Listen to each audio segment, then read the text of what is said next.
Vamos a Mateo capítulo 5, Evangelio de Mateo capítulo 5, para continuar con nuestra serie consecutiva de sermones en el Sermón del Monte. Mateo capítulo 5, y vamos a leer los versículos 27 al 30. Mateo capítulo 5, versículos 27 al 30. Oísteis que fue dicho, no cometerás adulterio, pero yo os digo que cualquiera que mira a una mujer para codiciarla, ya adulteró con ella en su corazón. Por tanto, si tu ojo derecho te es ocasión de caer, sácalo y échalo de ti, pues mejor te es que se pierda uno de tus miembros, y no que todo tu cuerpo sea echado en el infierno. Y si tu mano derecha te es ocasión de caer, córtala y échala de ti, pues mejor es que se te pierda uno de tus miembros, y no que todo tu cuerpo sea echado al infierno. La semana pasada nosotros concluimos con el primer ejemplo que nuestro Señor Jesucristo usa en este capítulo 5 del Evangelio de Mateo para ilustrar cuál es la forma correcta de interpretar el Antiguo Testamento en contraposición a la forma incorrecta como lo hacían los escribas y fariseos. Y en ese primer ejemplo que concluimos la semana pasada, el Señor trata con el sexto mandamiento. Y veíamos cómo los escribas y fariseos reducían el alcance de este mandamiento al homicidio literal. ¿Qué significan para ellos las palabras no matarás? Que no podemos quitar la vida de otro. Pero mientras no lleguemos a tales extremos, no tenemos razón para preocuparnos. Y Cristo dice aquí a estos hombres que su interpretación era muy deficiente, que el sexto mandamiento no se limita a una prohibición literal del asesinato, del homicidio físico. No debemos olvidar, hermanos, ni perder de vista en ningún momento cuál es el espíritu de la ley, cuál es el propósito de la ley.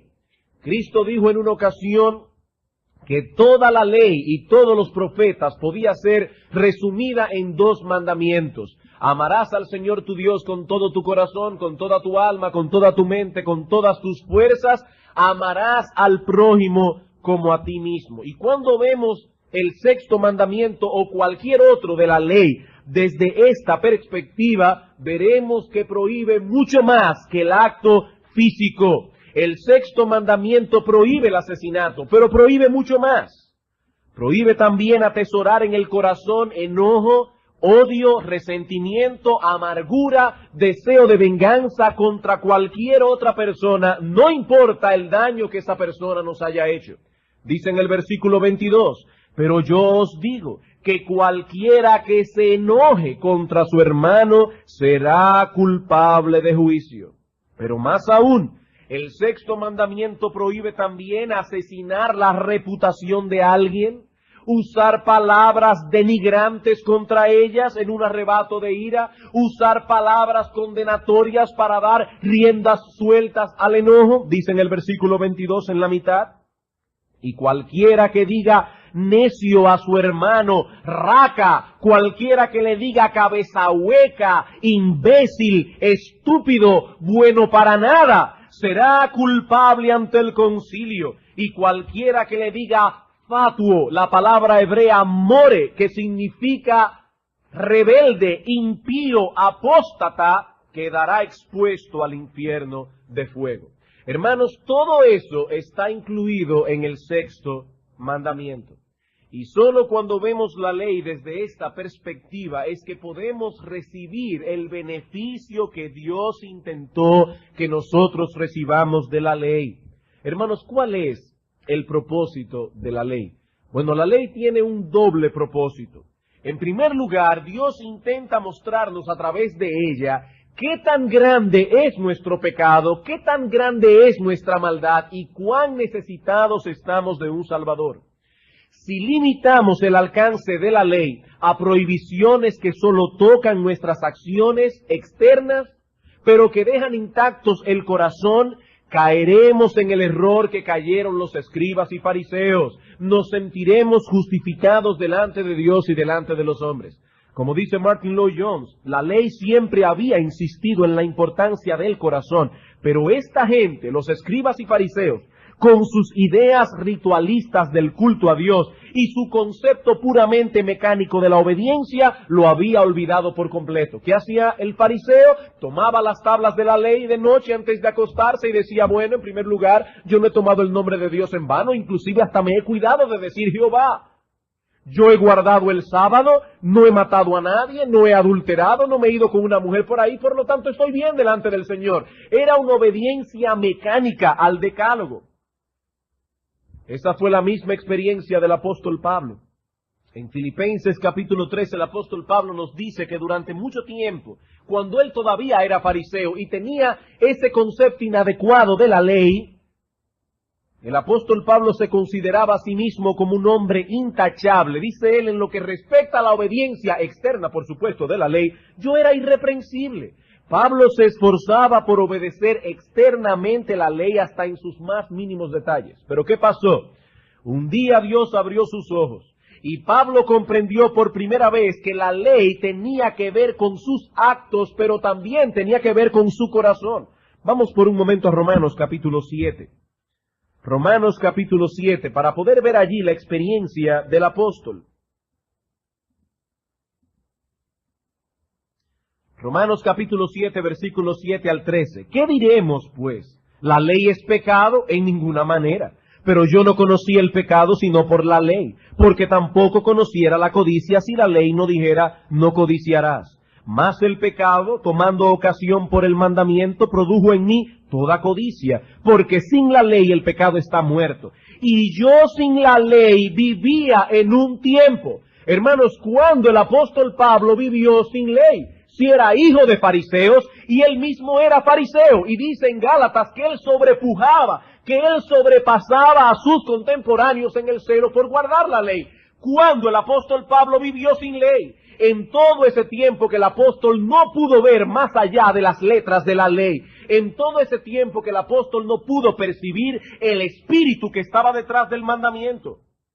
Yo sin la ley viví en un tiempo, pero venido el mandamiento, el pecado revivió y yo morí. Y hallé que el mismo mandamiento que era para vida, a mí me resultó para muerte, porque el pecado, tomando ocasión por el mandamiento, me engañó y por él me mató. De manera que a la ley, a la verdad, es santa, y el mandamiento santo, justo y bueno.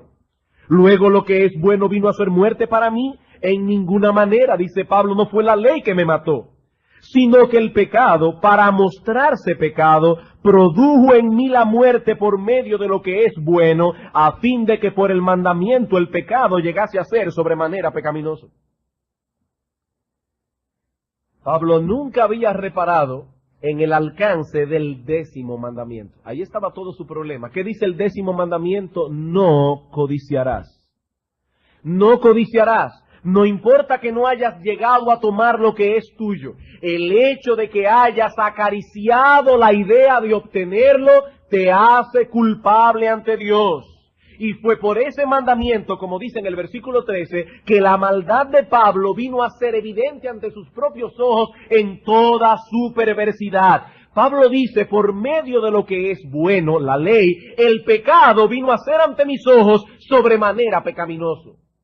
En palabras más simples, Pablo decía aquí, yo creía que yo era bueno.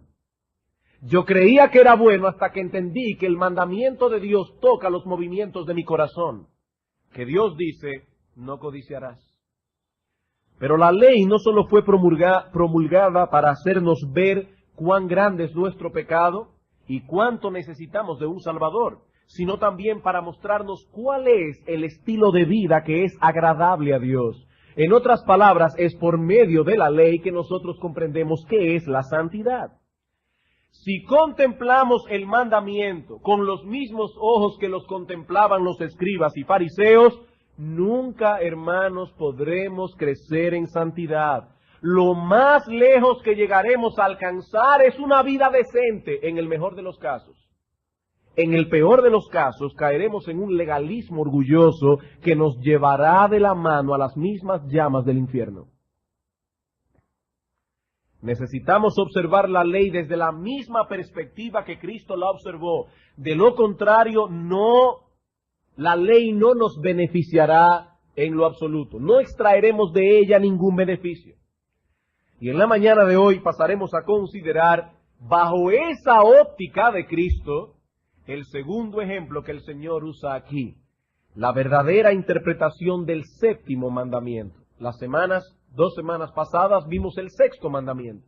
Ahora vamos a ver, probablemente este domingo y el próximo, no llegaremos en Mateo 5 a la aplicación que Cristo da en el versículo 29, pero por lo menos estaremos viendo los versículos 27 y el 28, y lo vamos a hacer bajo un esquema similar al que usamos la semana pasada. Veremos en primer lugar cuál era la interpretación rabínica del séptimo mandamiento, es decir, la interpretación que era comúnmente aceptada por los escribas, por los fariseos y por los judíos en general. En segundo lugar, veremos cuál es el verdadero alcance del séptimo mandamiento de acuerdo a la visión de nuestro Señor Jesucristo. Y finalmente vamos a extraer en esta mañana algunas aplicaciones prácticas que se derivan de esa interpretación del séptimo mandamiento. Así que veamos en primer lugar la interpretación rabínica del séptimo mandamiento. ¿Qué entendían los escribas y fariseos? ¿Qué entendían los judíos en general que el séptimo mandamiento prohibía? Dice en el versículo 27, oísteis que fue dicho, no cometerás adulterio. Y una vez más debo recordar que el Señor no tenía ningún problema con el mandamiento tal como Moisés lo escribió en el Decálogo, sino más bien con la interpretación que los rabinos, los escribas y fariseos daban a la ley de Moisés. Es por eso que el Señor introduce cada uno de sus ejemplos por medio de la frase, oísteis que fue dicho. Cristo no dice aquí, tal y como está escrito en la ley de Moisés. No. Él está diciendo tal como os fue dicho, no por Moisés, sino por estos maestros que pretenden interpretar a Moisés. ¿Y cómo interpretaban ellos las palabras de Moisés en el séptimo mandamiento?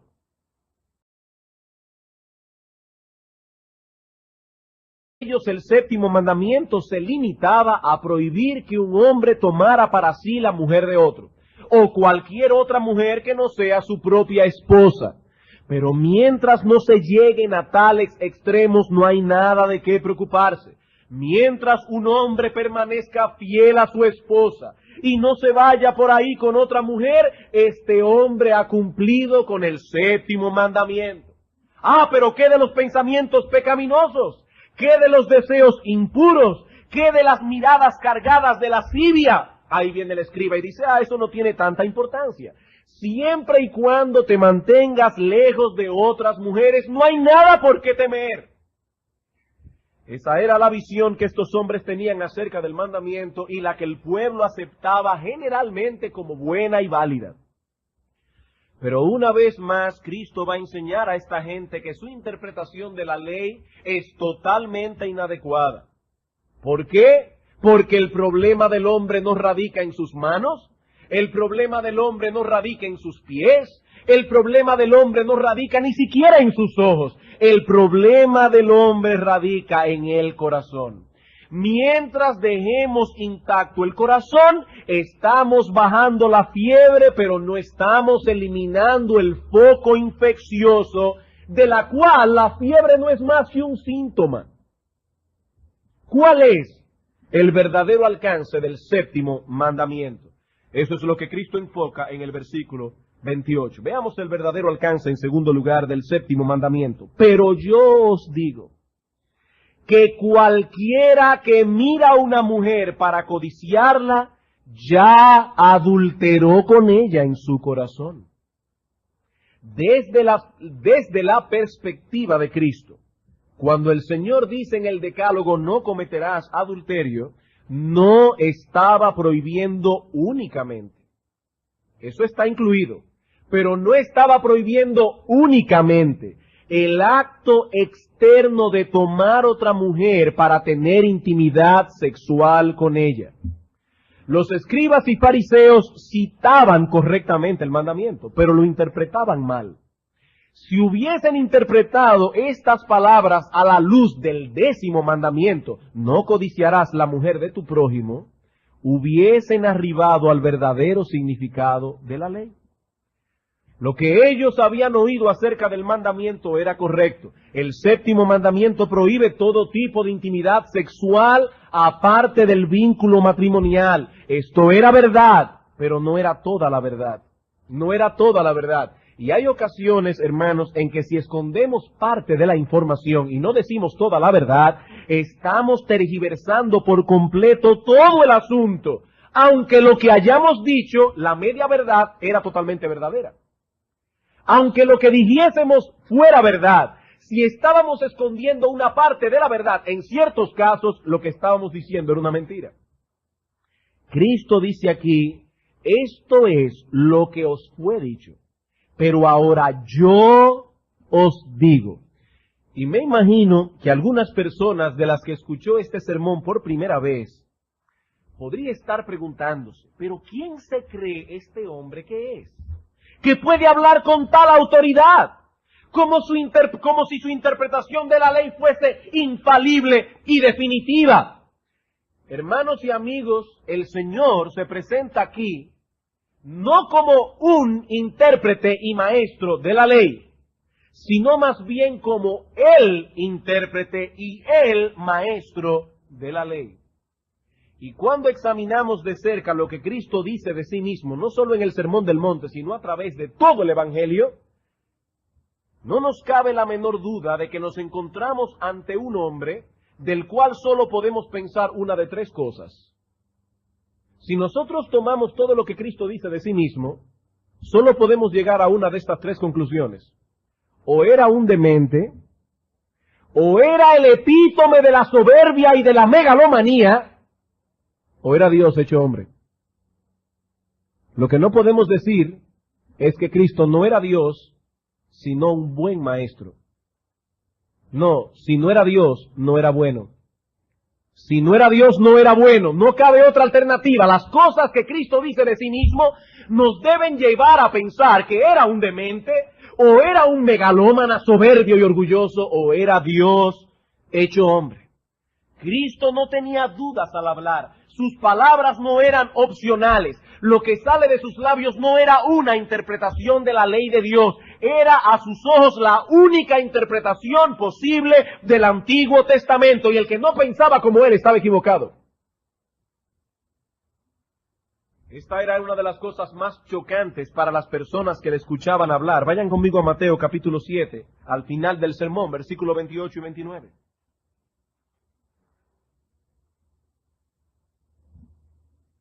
Algunas personas nos dicen, oye, sí, yo admiro al Señor. Para mí el Señor es un gran maestro, lo mismo que Confucio, lo mismo que Buda. No, entonces tú no estás exaltando al Señor, lo estás rebajando. Porque el Señor está diciendo aquí, yo soy. Y lo que yo digo, eso es. Y los que vinieron antes que mí eran ladrones y salteadores. Dice en Mateo capítulo 7, versículo 28, y cuando terminó Jesús estas palabras, la gente se admiraba de su doctrina. ¿Por qué?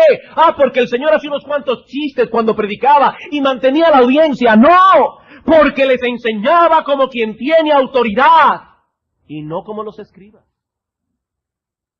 Porque el Señor tenía autoridad.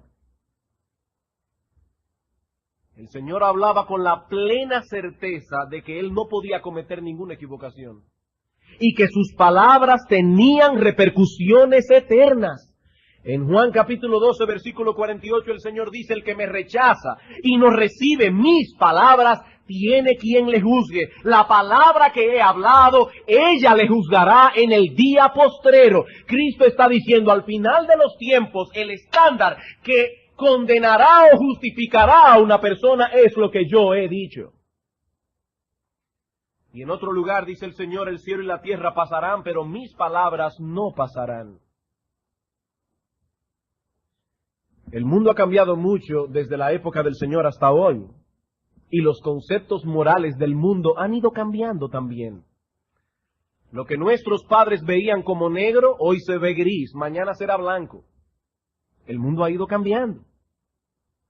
Pero Cristo dice que primero pasarán el cielo y la tierra antes de que una sola de sus palabras pierda vigencia. ¿Y qué dice el Señor aquí acerca de la santidad del matrimonio? ¿Qué dice el Señor aquí acerca del séptimo mandamiento? Que cualquiera que mira a una mujer para codiciarla, ya adulteró con ella en su corazón. Pero vivimos ahora en una época más abierta. Esta es la época de la revolución sexual. Esa moral que los puritanos defendieron en el siglo XVII ya no sirve para hoy. Amigo, aquí no estamos hablando de la moral puritana. Aquí estamos hablando de lo que nuestro Creador piensa acerca de este asunto. Y no olvides que el mismo que habla en este pasaje de las Escrituras es el mismo que te juzgará algún día. Es el mismo que decidirá cuál será tu destino eterno. ¿Y sabes cuál será el destino de aquellos que son indulgentes con esos pecados que el mundo acepta con tanta naturalidad en el día de hoy? La Biblia dice: no erréis, ni los fornicarios, ni los idólatras, ni los adúlteros, ni los afeminados, ni los que se echan con varones, ni los ladrones, ni los avaros, ni los borrachos, ni los maldicientes, ni los estafadores heredarán el reino de Dios. Y en Apocalipsis capítulo 21, versículo 8, el veredicto es más tajante. Pero los cobardes e incrédulos, los abominables y homicidas, los fornicarios y hechiceros, los idólatras y todos los mentirosos tendrán su parte en el lago que arde con fuego y azufre, que es la muerte segunda. Ese es el testimonio de las Escrituras. Pero pastor, tampoco vaya a pensar que yo soy un depravado. Yo quiero que sepa que nunca le he sido infiel a mi esposa.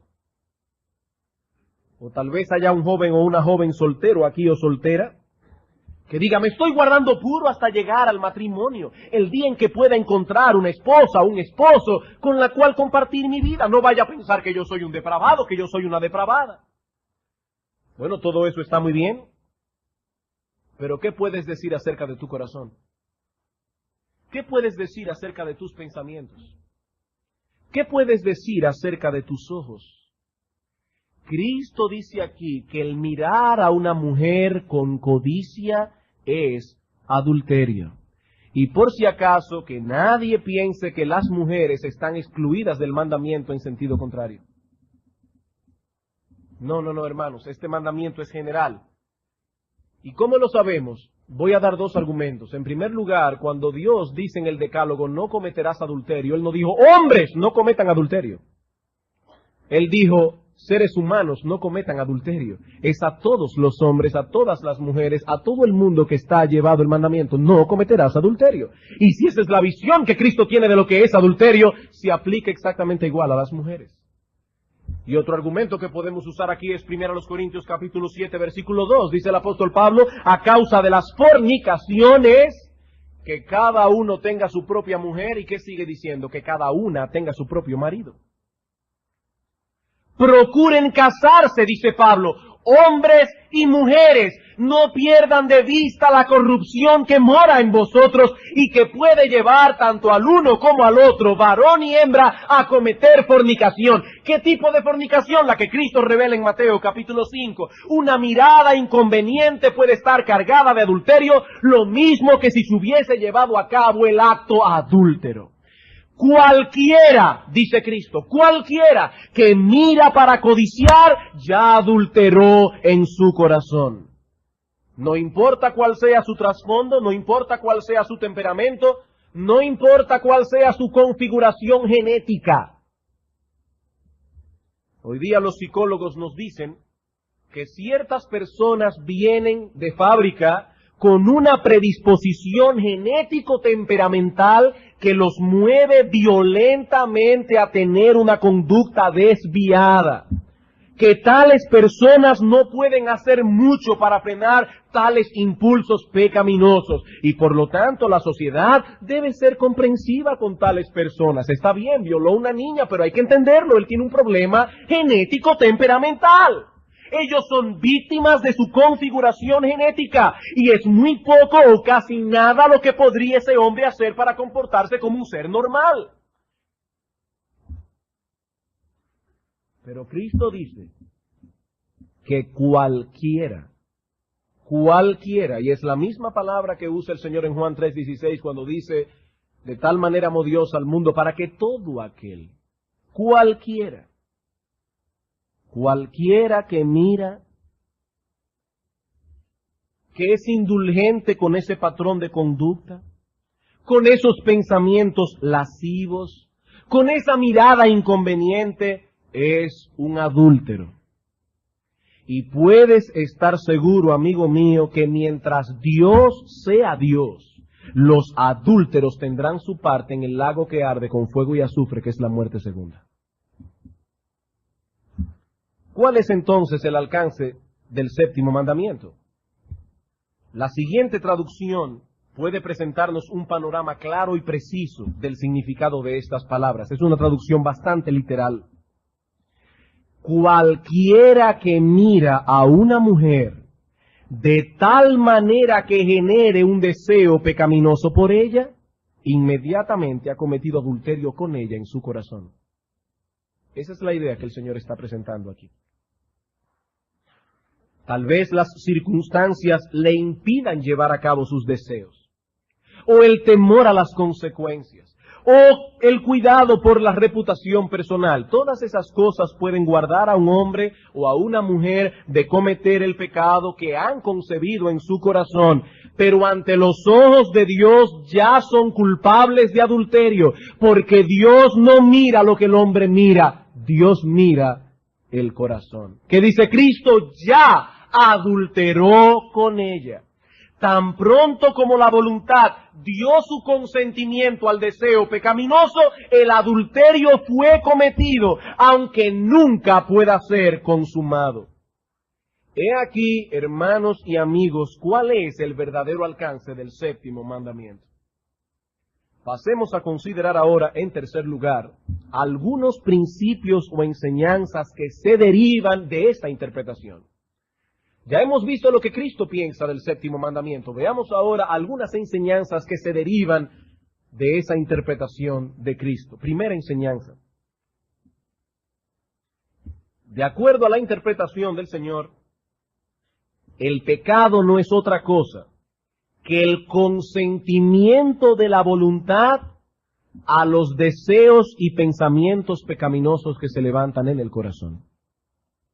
De acuerdo a esta interpretación del Señor, el pecado no es otra cosa que el consentimiento de la voluntad a los pensamientos y deseos pecaminosos que se levantan en el corazón. Aclaro, hermanos, esta no es una definición teológica de lo que es el pecado, ni tampoco es una definición exhaustiva. Se trata más bien de una definición práctica que se deriva de las palabras del Señor en este pasaje. Observemos esta definición que acabo de dar a la luz del primer pecado que encontramos en las Escrituras, el pecado de Eva.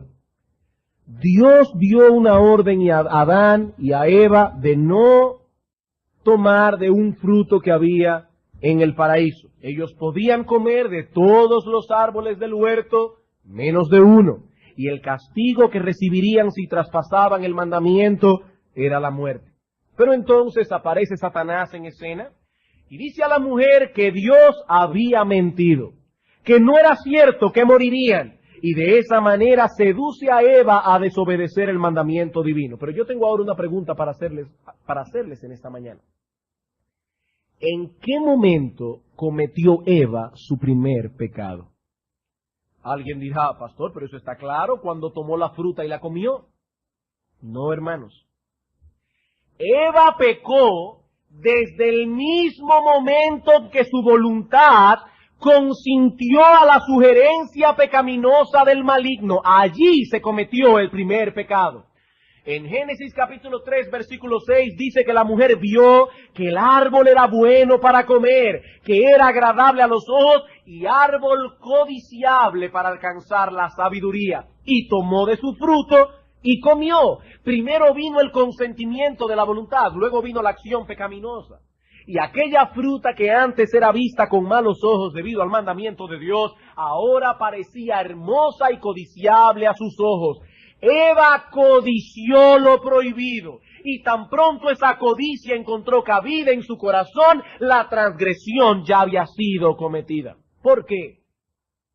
Porque no olviden, hermanos, que Eva y Adán tenían una ley escrita en su corazón. Eso dice Romanos capítulo 2, desde el mismo momento en que fueron creados. ¿Qué ley fue esa? La misma ley que fue codificada más tarde en el monte Sinaí. ¿Y qué dice esa ley? Esa ley dice, no codiciarás. No codiciarás. Y esa ley había sido escrita en el corazón de Eva. Así que antes de comer del fruto ya Eva había transgredido la ley. El que ella comiera no fue más que una consecuencia del pecado que había sido concebido en el corazón. Hermanos, cuando nosotros vemos el pecado desde esta perspectiva, nos libramos de dos conceptos erróneos que son igualmente dañinos y defectuosos. ¿Cuáles son? El primero es, y aquí quiero traer un alivio al corazón de muchos hermanos, el primero es el de creer que cuando una sugerencia pecaminosa viene a nosotros, ya hemos pecado contra Dios. Hermanos, eso es una concepción defectuosa de lo que es pecado. El creer que tan pronto viene a nosotros una sugerencia pecaminosa, ya hemos pecado contra Dios. Hay muchos creyentes que no saben distinguir entre lo que es pecado y lo que es tentación. No todo el que es tentado peca. ¿Qué dice Santiago en Santiago 1:12? Bienaventurado el varón que soporta la tentación, para que cuando haya resistido la prueba reciba la corona de vida que Dios ha prometido a los que le aman. Nosotros pecamos cuando cedemos a la tentación, pero mientras nos mantengamos luchando, hermano mío, no importa qué tan fuerte, no importa qué tan perversa pueda ser la sugerencia, no has transgredido la ley de Dios. Recuerden esto, hermanos, el pecado es el consentimiento de la voluntad a los deseos y pensamientos pecaminosos que se levantan en el corazón. Si nuestra voluntad está resistiendo y continúa resistiendo tales sugerencias, estamos en esa posición de bienaventuranza de la que habla Santiago. No importa qué tan fuerte hayamos sido movidos en nuestra concupiscencia, mientras nos permanezcamos luchando para que nuestra voluntad no consienta, hermanos, no hemos pecado contra Dios. Por eso Santiago no dice, bienaventurado el varón que nunca es tentado. Santiago dice, bienaventurado el varón que siendo tentado soporta. Cristo fue tentado por el maligno en el desierto. En 3 ocasiones Satanás le sugirió que actuara en contra de la voluntad de Dios. Pero ¿qué hizo Cristo? Que en las 3 ocasiones rechazó las sugerencias. Por eso dice la Escritura que nuestro Señor fue tentado en todo, pero sin pecado. Él fue tentado en todo, pero sin pecado. Cristo fue tentado. Cristo nunca pecó. De hecho, Cristo no podía pecar. Así que, hermanos, no es lo mismo ser tentado que ceder a la tentación. Y cuando vemos el pecado desde esta perspectiva, nos libramos de acusaciones innecesarias de la conciencia. Pero nos libramos también del otro error. Este es el otro extremo ahora. El creer que no hemos cometido ningún pecado simplemente porque no hemos llevado a cabo el acto pecaminoso en sí. ¿Qué dijimos hace un momento que era el pecado? Es el consentimiento de la voluntad a las sugerencias pecaminosas que se levantan en el corazón. Tan pronto nuestra voluntad consiente, el pecado ya fue cometido, aunque no tengamos ocasión de llevarlo a cabo en realidad.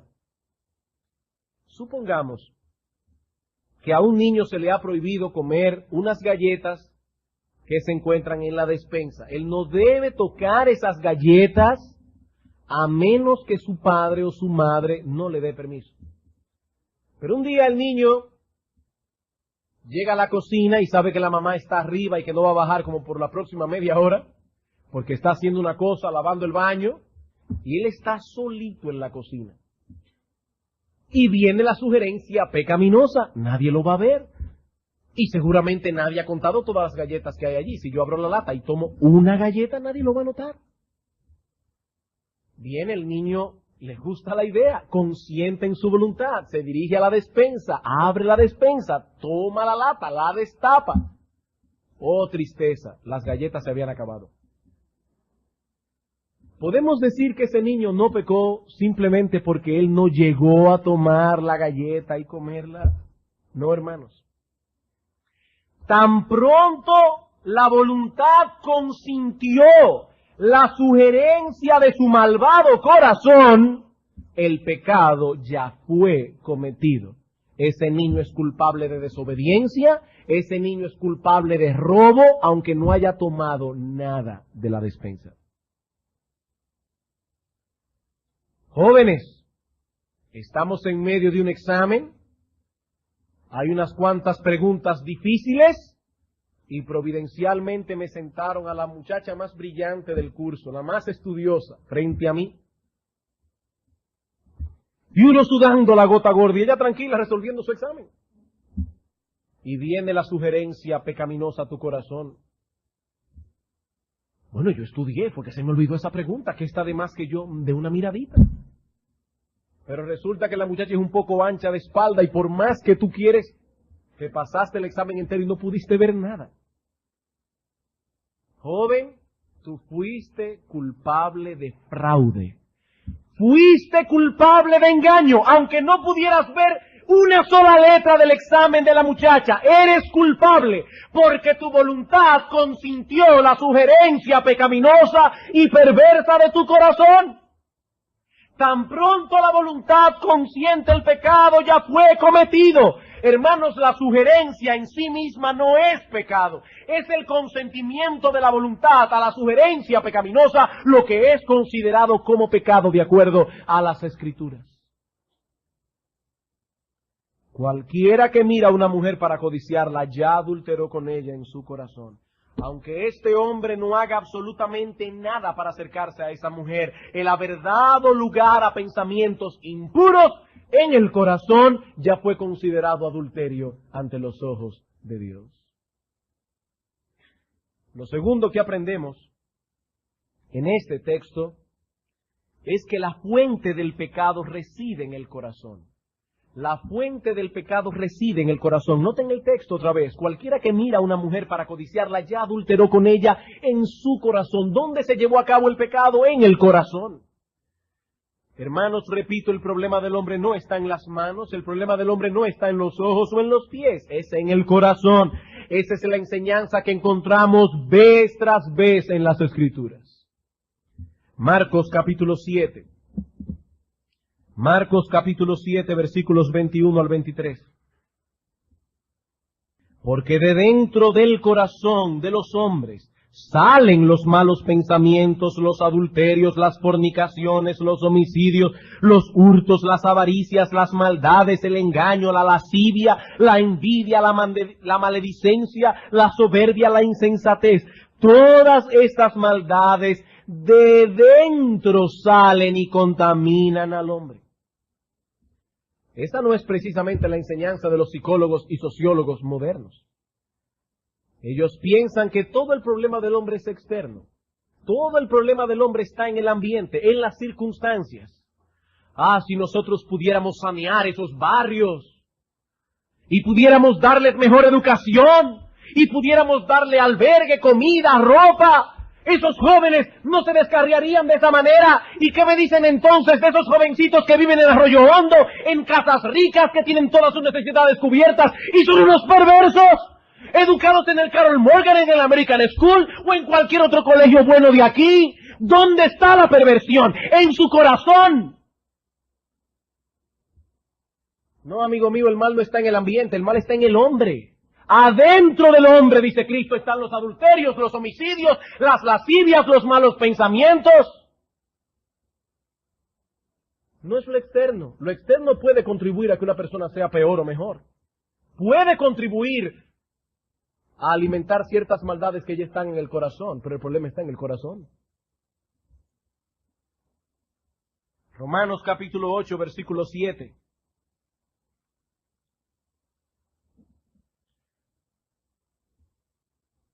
Por cuanto los designios de la carne son enemistad contra Dios, porque no se sujetan a la ley de Dios, ni tampoco pueden.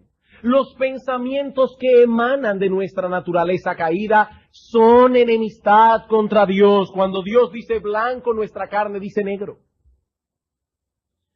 Y en Santiago 1, no lo busquen, versículos 13 al 14, dice Santiago que nadie diga cuando es tentado que es tentado de parte de Dios, porque Dios no puede ser tentado por el mal, ni Él tienta a nadie. Cada uno es tentado cuando de su propia concupiscencia es atraído y seducido. El hombre es tentado porque hay algo en su corazón que responde gustoso a la tentación.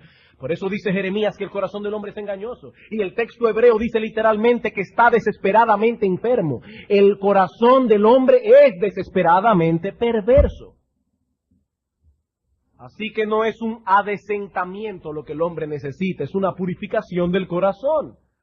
En Mateo capítulo 5, versículo 8 dice el Señor, bienaventurados los puros de corazón, porque ellos verán a Dios. No es enmendar un asunto aquí y otro allá lo que el hombre necesita. Es un cambio radical en la fuente misma de donde emanan sus acciones, pensamientos y sentimientos. Y ese cambio en esa fuente interna solo puede ser obrado por medio de Cristo y con el poder del Espíritu Santo. Hermanos, esto que yo estoy diciendo aquí en esta mañana no es teología, solamente es algo práctico.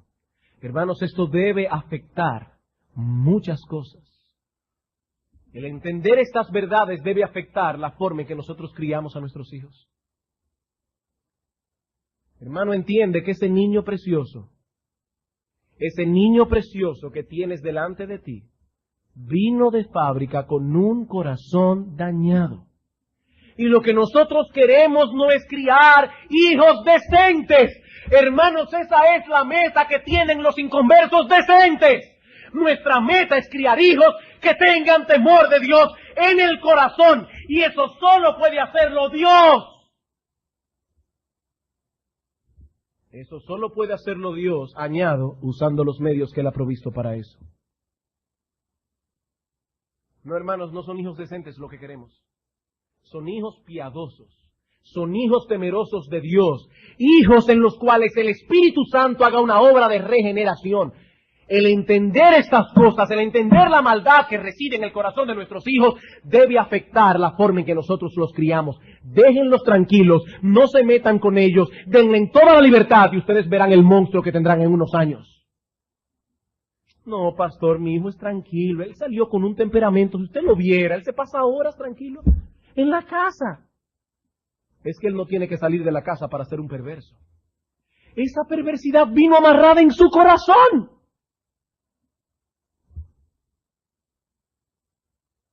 Cuando entendemos estas cosas, hermano, esto debe afectar nuestra visión del evangelismo.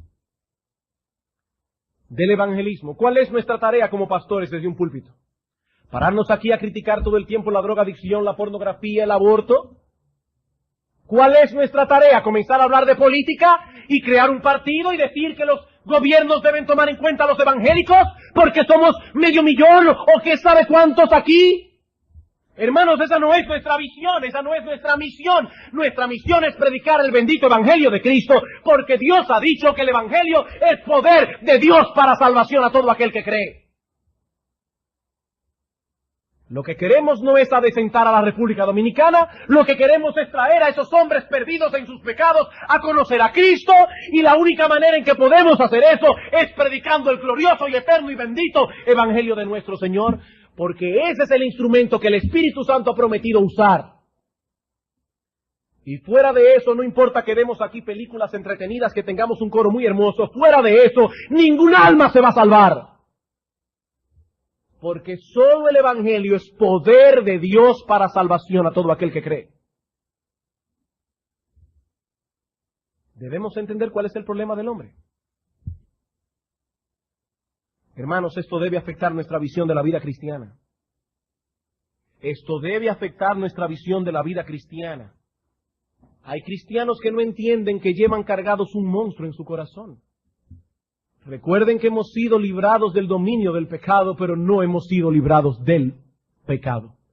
Hemos sido librados de su dominio, pero no hemos sido librados de su presencia. Y hasta que no traspasemos el umbral de las puertas de perlas en los cielos, estaremos luchando con la maldad que reside en nuestro corazón. El deseo de la carne es contra el espíritu, el deseo del espíritu es contra la carne, y estos se oponen entre sí para que no hagáis lo que quisierais. Y cuando un cristiano entiende la vida cristiana de esa manera, entiende también cuánto necesita del poder de Dios para vivir en santidad. Y diariamente irá delante del trono de Dios a gritar a Dios: Señor, líbrame del mal. ¿No fue eso lo que el Señor nos enseñó a orar? Líbranos de tentación, no nos metas en tentación, líbranos del mal. Puede haber un creyente aquí que afirme no tener una lucha, a veces agonizante, con los deseos y pensamientos impuros. Sí, hermanos, los creyentes tienen luchas con esas cosas. No pienses, no, fulano es un hombre tan santo. No, hermanos, no os ha sobrevenido ninguna tentación que no sea común a los hombres, sino que fiel es Dios que juntamente con la tentación da la salida para que podamos resistir. Tenemos que entender cuál es el problema que hay en nuestro corazón, para que vayamos humillados clamando: Señor, dame tu gracia, porque yo no puedo hacer otra cosa. En tercer lugar, este texto nos enseña que nuestra verdadera condición espiritual se revela a través del estado de nuestro corazón y no por nuestro comportamiento externo. Este texto nos enseña que nuestra verdadera condición espiritual se revela a través del estado de nuestro corazón, no por nuestro comportamiento externo. Cristo dice: este hombre que puso sus ojos en una mujer que no era la suya y que albergó en su corazón deseos pecaminosos hacia ella, es culpable de adulterio. Este hombre es un adúltero. Y noten que allí no dice que este hombre abandonó a su esposa. Aquí no dice que este hombre acostumbra a llegar tarde a su casa. Externamente no hay nada que lo pueda señalar como un inmoral. De hecho, es posible que los demás lo vean como un dechado de virtudes. Nunca ha dado una nota discordante. Siempre se ha visto como un hombre decente y comedido. Pero en su corazón es un adúltero. Es un adúltero. Dice el Señor acerca de los fariseos en Mateo capítulo 23, el versículo 28. Así también vosotros por fuera a la verdad os mostráis justos a los hombres, pero por dentro estáis llenos de hipocresía e iniquidad. La apariencia externa es una cosa, pero lo que hay dentro es otra muy distinta. Pero lo que es peor, Cristo dice aquí, lo de afuera es una mera apariencia. Por fuera parecéis, es lo que dice el texto, por fuera parecéis justos a los hombres. Es una mera apariencia que no siempre revela la realidad de las cosas. Amigo, escucha esto muy bien. Nuestro verdadero yo no es el que se puede ver con los ojos. Nuestro verdadero yo no se ve con los ojos. Nuestro verdadero yo es lo que somos internamente, lo que somos en el corazón. Amigo, ese es tu verdadero carácter. Y cuando aparezcamos delante de Dios para ser juzgados, no seremos juzgados únicamente por nuestras obras. Seremos juzgados por nuestro carácter interno, por lo que fuimos en el corazón. Eso es lo que dice Pablo en Romanos capítulo 2, versículo 16. Dice el apóstol Pablo allí: en el día en que Dios juzgará por Jesucristo los secretos de los hombres conforme a mi evangelio. ¿Qué es lo que Dios juzgará? Aquello que nadie nunca vio. Los secretos de los hombres. Aquello que hiciste en tu cámara secreta, amigo mío. Aquello que hiciste en lo profundo de tu corazón. Aquellos pecados que cometiste con tus pensamientos. Dios los evidenciará todos en aquel día. Por eso dice la Escritura que no hay cosa creada que no sea manifiesta en su presencia. Porque todo está desnudo delante de Él. Y finalmente, hermanos, aprendemos de este texto que la ley de Dios no solo condena el adulterio, que la ley de Dios no solo condena el adulterio, sino también todo aquello que pueda guiarnos y guiar a otros a cometer adulterio. Este texto nos enseña que la ley de Dios no solo condena el adulterio, sino también todo aquello que pueda guiarnos y guiar a otros a cometer adulterio. Si el séptimo mandamiento no solo prohíbe el acto adúltero, sino también los deseos que mueven al adulterio, podemos decir que también condena todo aquello que provoca tales deseos. Mateo capítulo 18, versículo 7. ¡Ay del mundo por los tropiezos! Porque es necesario que vengan tropiezos, pero ¡ay de aquel hombre por quien viene el tropiezo! Dice en el versículo 6, que mejor le fuera que se le colgase al cuello una piedra de molino de asno y que se le hundiese en lo profundo del mar.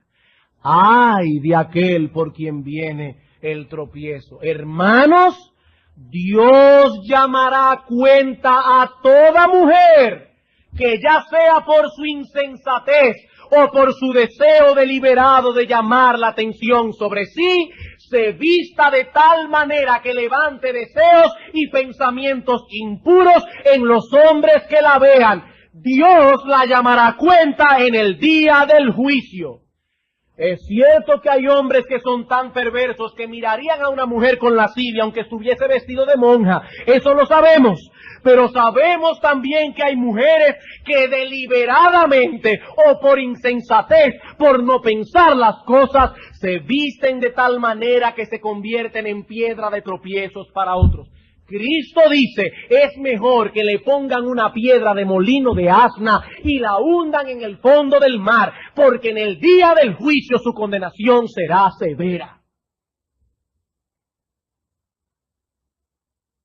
Dice Arthur Pink, si una mirada lasciva es un pecado tan grave, aquellas que se visten y se exponen a sí mismas con el deseo de ser miradas y deseadas, no son menos culpables, sino tal vez más.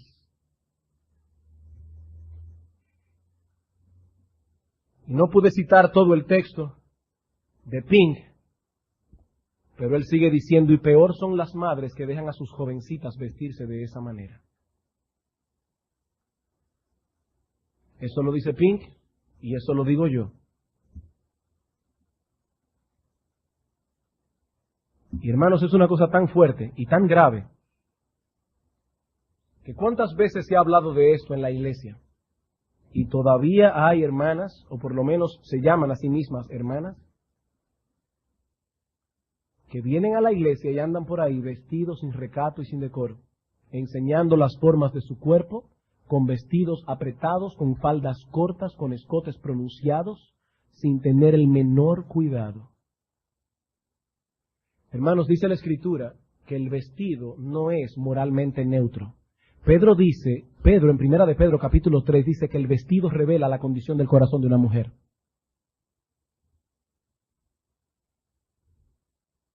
Pero no debemos limitarnos al vestido de las mujeres. También podemos incluir aquí el uso indiscriminado de la televisión, o la lectura indiscriminada del periódico cuando salen cosas sórdidas de unos cuantos perversos que dominan la noticia. O cuando leemos biografías de personajes que han tenido vidas muy depravadas, escondido en un manto de cultura. Yo me voy a ir más lejos en esta mañana. Y esto no es original. Esto no es original. Incluso podemos mencionar aquí el descuido por parte de los jóvenes solteros de procurar casarse. ¿Qué dice el apóstol Pablo en 1 Corintios capítulo 7? Versículo 1. Hermanos, todo aquello que pueda guiarnos o guiar a otros al adulterio está prohibido en el séptimo mandamiento. En cuanto a las cosas de que me escribisteis, bueno le sería al hombre no tocar mujer.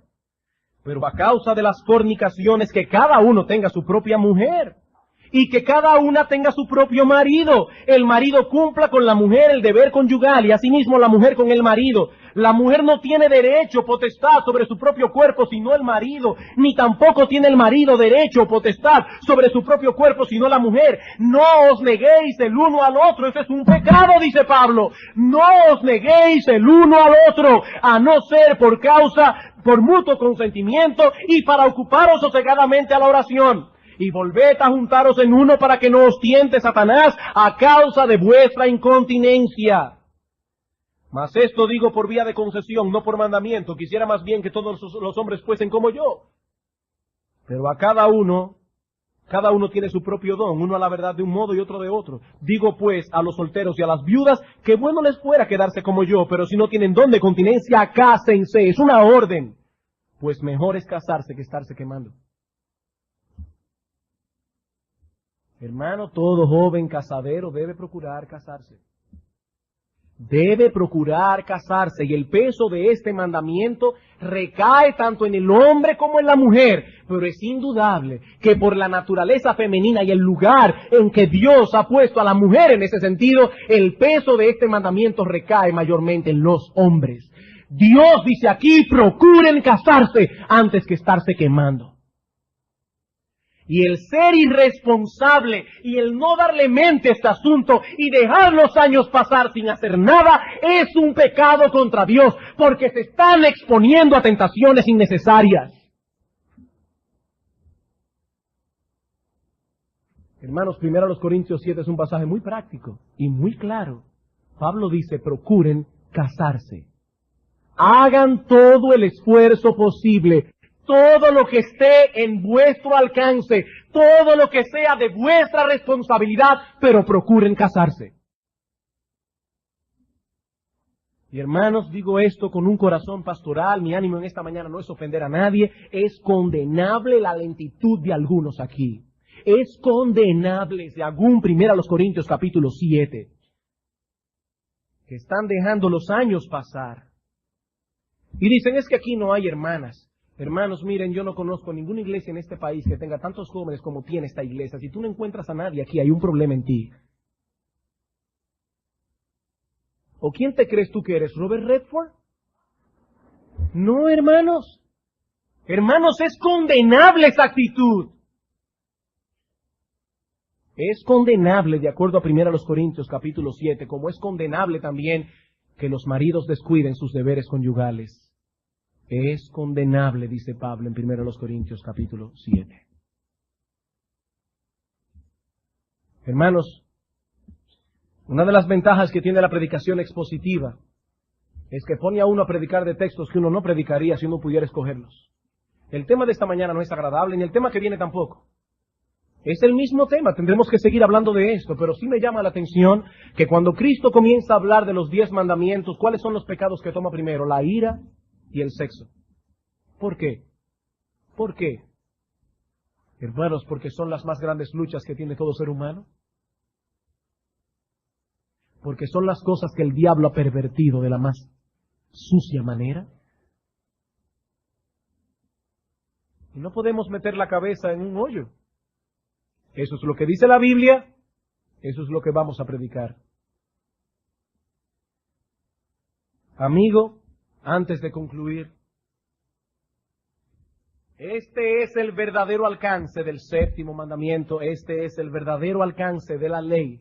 Es por eso que el apóstol Pablo dice en Romanos capítulo 3, versículos 19 al 20, que lo que dice Dios en la ley lo dijo para que nadie quede sin excusa delante de Dios, para que toda boca se cierre y todos quedemos bajo el juicio de Dios. Amigo mío, nadie podrá salvarse obedeciendo los mandamientos, porque Dios exige una obediencia perfecta y eso nadie puede lograrlo. A la luz de lo que dijimos el domingo pasado, a la luz de lo que dijimos hoy, ¿quién puede decir yo no soy un asesino? ¿Quién puede decir yo no soy culpable de cometer adulterio? Pero amigo, para eso murió Cristo, para hacer posible lo que nosotros no podíamos hacer por nosotros mismos. Y si has sido en esta mañana convicto de pecado, debes saber que hay esperanza para ti. Cristo proveyó salvación para los pecadores. Él murió en una cruz, resucitó al tercer día, ascendió a los cielos para que todo aquel que en Él cree no se pierda, mas tenga vida eterna. Cristo no vino a llamar a justos, Él vino a llamar a pecadores al arrepentimiento. Y si en esta mañana el Espíritu Santo te ha convencido de pecado y dices en tu corazón, yo soy un pecador, entonces debes saber que la promesa es para ti. La promesa es para ti. Amigo mío, hay esperanza porque Cristo Jesús murió en una cruz para salvar a los pecadores. A personas como tú, a personas como yo fue que Cristo vino a salvar. Y aunque vuestros pecados fueren como la grana, como la nieve, serán emblanquecidos. Vamos a orar. Padre nuestro que estás en los cielos, gracias por nuestro precioso Salvador. Padre, cuando nosotros contemplamos la maldad de nuestro corazón y pasamos por ese proceso que pasó el apóstol Pablo, que habiéndonos creído buenos, de repente la luz de tu palabra viene a nosotros y podemos percibir cuán malos somos. Oh Señor, cuando pasamos por ese proceso es que podemos entender lo que dice Pedro, que para nosotros los que creemos Cristo es precioso. Para el mundo, roca de tropiezo, piedra de escándalo. Para nosotros es aquel bendito que derramó su sangre para limpiarnos de toda iniquidad. Padre, gracias por nuestro Salvador. Gracias por haber lavado nuestras ropas sucias y por habernos puesto la ropa de gala de su justicia. Pero ahora queremos implorarte, oh Señor, que tú tengas misericordia de algunos aquí, que no han venido todavía clamando por perdón. Señor, ten misericordia de ellos y muéstranos, oh Dios, en esta hora, que tu brazo no sea cortado para salvar. Padre, gracias por tu palabra. Oh Dios, permite que podamos atesorarla en el corazón, para que en nuestro andar, en público y en privado, nosotros podamos ser puros de corazón. Te lo suplicamos en el nombre de Cristo. Amén.